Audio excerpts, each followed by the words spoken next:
que me acaba de mandar el querido Enrique Legorreta, de lo que acaba de publicar el Universal. Yo lo veo esto en un ánimo, pues obviamente todavía de la confrontación, ¿no? Si ayer el cuestionamiento era que el presidente López Obrador y el presidente Biden habían llegado del AIFA a Polanco en más de en 1 hora con 7 minutos, así decía Doleste.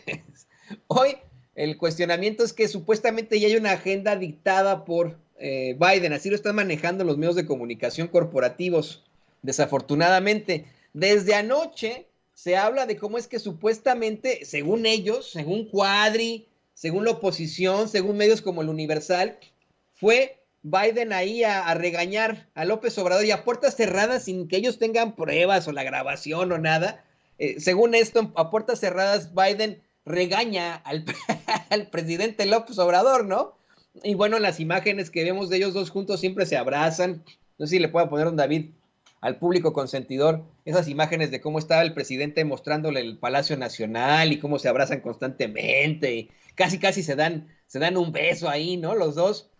Bueno, pues esa es la realidad, pero quieren manejar ahora esta idea de que la agenda y la realidad ya se está dictando desde Washington, D.C., que ya llegaron con una agenda y que vale madres, ¿no? Lo que ayer el presidente López Obrador le planteó a Biden con mucha fuerza sobre una integración de todo el continente americano, una situación que Biden le dijo, creo podemos conseguir México y Estados Unidos esa integración. Vale madres porque pues ya no, según Marlene Cruz Casares o Cázares en el periódico El Universal, como lo está poniendo don David ahí en pantalla, la Casa Blanca difundió acuerdos de la cumbre de líderes de América del Norte previo a la reunión. Y bueno, pues con esto, insisto, creo que quieren dar a conocer como que pues ya, ¿no? Esto es toda una faramaya, pero ni siquiera fue Ottawa, ni siquiera fue Ciudad de México, no fue Palacio Nacional, es la Casa Blanca la que determina sobre México y sobre Canadá. ¿Cómo ves, mi querido Jaime? A ver, para quienes no sepan, es muy normal que antes de la cumbre se discutan, se negocien y se planchen los acuerdos. Antes del inicio de esta cumbre, y en muchos sentidos la cumbre y sobre todo el encuentro bilateral entre AMLO y el presidente Biden ha sido espectáculo. Vamos a ponerlo así. Ha sido espectáculo, ha sido un show mediático. ¿Y por qué? Porque, o sea, es normal y así se trabaja. Se dicen, bueno, incluso los discursos se negocian. Bueno, entonces, ¿qué es lo que pasa? Lo que ocurre es que en estos momentos Joe Biden está en serios problemas, particularmente en el tema migratorio. Por eso hizo una parada antes en la frontera, en El Paso, Texas, para anunciar este acuerdo de el aumentar 30,000 permisos para venezolanos, cubanos, haitianos y nicaragüenses. Eso fue negociado con México, se pactó con México. No es que la Casa Blanca lo haya, no, se pactó. El caso es, la prueba es que el mismo día que Biden anuncia este pacto, el gobierno dijo, nosotros respaldamos, el mismo día, es decir, el domingo, antes de que Biden llegara a México. Eso ya estaba pactado. Bueno, en el caso del fentanilo, también ya estaba pactado.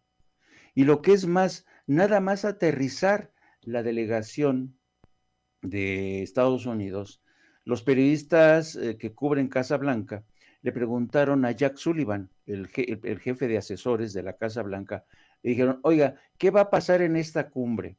¿Qué otros acuerdos se van a negociar? Y sin ninguno otro, ya no va a haber acuerdos, ya lo que se anunció ya está negociado, ya está pactado.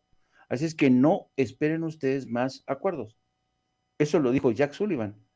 La única posibilidad de que haya cambios, pero es en el tema migratorio, que en lugar de que sean 30,000, aumenten a 35,000 o 40,000. Pero eso no es seguro que se anuncie al término de esta cumbre, sino que puede ser dentro de las próximas semanas o meses. Bueno, entonces esto te demuestra hasta qué punto las cosas se planchan, los temas se planchan antes de llegar al encuentro. Es que esto te demuestra enorme ignorancia que hay de los periodistas sobre cómo se negocian de gobierno a gobierno, porque todo es un proceso, ¿eh? ¿Qué pasa? Casa Blanca, Departamento de Estado, Palacio Nacional, Secretaría de Relaciones Exteriores, son las cadenas de transmisión de mandos. ¿Está usted de acuerdo? Sí, no, sí, no, ¿me entiendes? Entonces, esta idea de que la Casa Blanca vino a imponer, eso no es cierto. Ahora, fíjate bien una cosa muy interesante. Esta mañana y desde ayer, las principales 8 columnas de los diarios te dicen, por un lado, el presidente López Obrador lamenta el desdén en el que Washington ha seguido tratando a América Latina, le pide que invierta más dinero, que por favor, patatín, patatán. Y Joe Biden le responde, ¿no? Yo estaba viendo el noticiero de Ciro Gómez Leiva ayer, y así lo presentaron, ¿no? Con esta música de drama, ¿no? El presidente López Obrador le pide a Biden que por favor ya no desdeñe más a América Latina, le impedir invertir más, que hay una política de menos bloqueos, más apertura.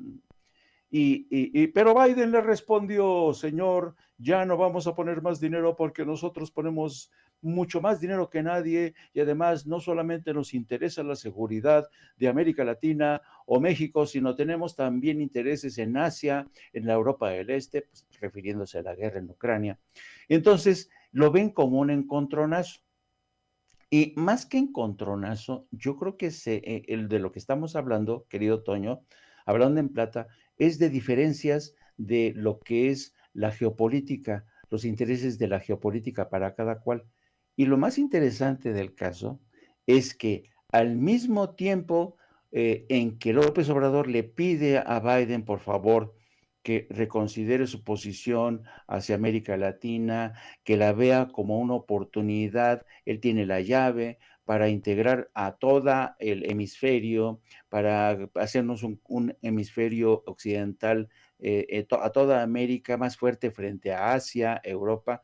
En lugar de eso, que te dicen, no, ni siquiera lo pelo, Biden ni siquiera lo, pero curiosamente, casi al mismo tiempo, poco antes de este encuentro en Palacio Nacional, Marcelo Ebrard encabezó el famoso encuentro anual con los embajadores y los cónsules, que es un encuentro anual. Y adivina qué dijo Marcelo Ebrard en ese encuentro anual con los embajadores. Les dijo, señores, estamos viviendo épocas donde hay una crisis evidente en lo que se conoce como el multilateralismo. Los organismos multilaterales como la ONU está paralizada. La OEA es un desastre total. Dice, por tanto, su misión es trabajar a favor de una nueva arquitectura política y diplomática en todo el hemisferio.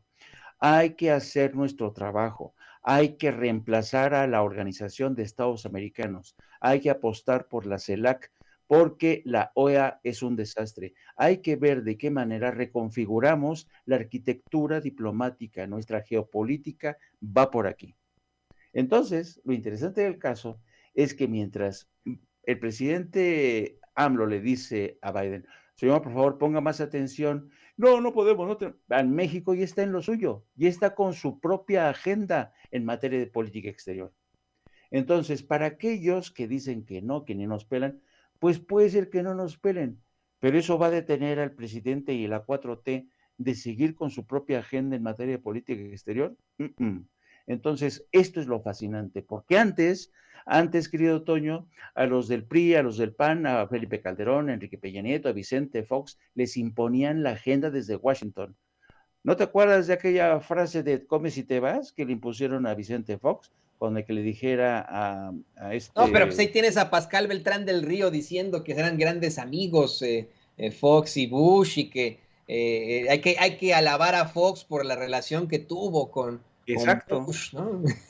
Bueno, y ¿sabes por qué no? Porque Vicente Fox fue el que destruyó la cooperativa de Excelsior e impuso a Pascal Beltrán del Río. Y yo me acuerdo cuando Vicente Fox se llevaba a Pascal Beltrán del Río como mascota, se lo llevaba con su mascota, ya veías a Pascal Beltrán del Río en las reuniones de la ONU en Nueva York, veías a Pascal Beltrán del Río junto a Fox, pues sí, porque él lo puso como director del Excelsior. Entonces, ¿qué es lo que te quiero decir?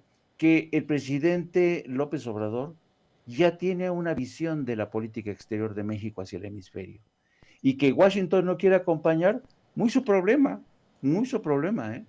Porque México no se va a plegar al mandato de Washington en el caso de Cuba, en el caso de Venezuela, y va a haber una reunión próximamente en Colombia, donde está invitado México, donde va a haber un cónclave muy importante, donde se va a insistir en la necesidad de hacer a un lado a la OEA y crear nuestra propia arquitectura institucional y política. Pues qué interesante esto que planteas, en definitiva, y qué interesante que pues, los medios crean que los medios corporativos y estos pseudoperiodistas que detentan los nichos de los medios crean que nosotros les vamos a seguir creyendo a ellos, valga la redundancia. Mi querido Jaime, ¿qué te parece que para terminar le pido a don David que nos grabe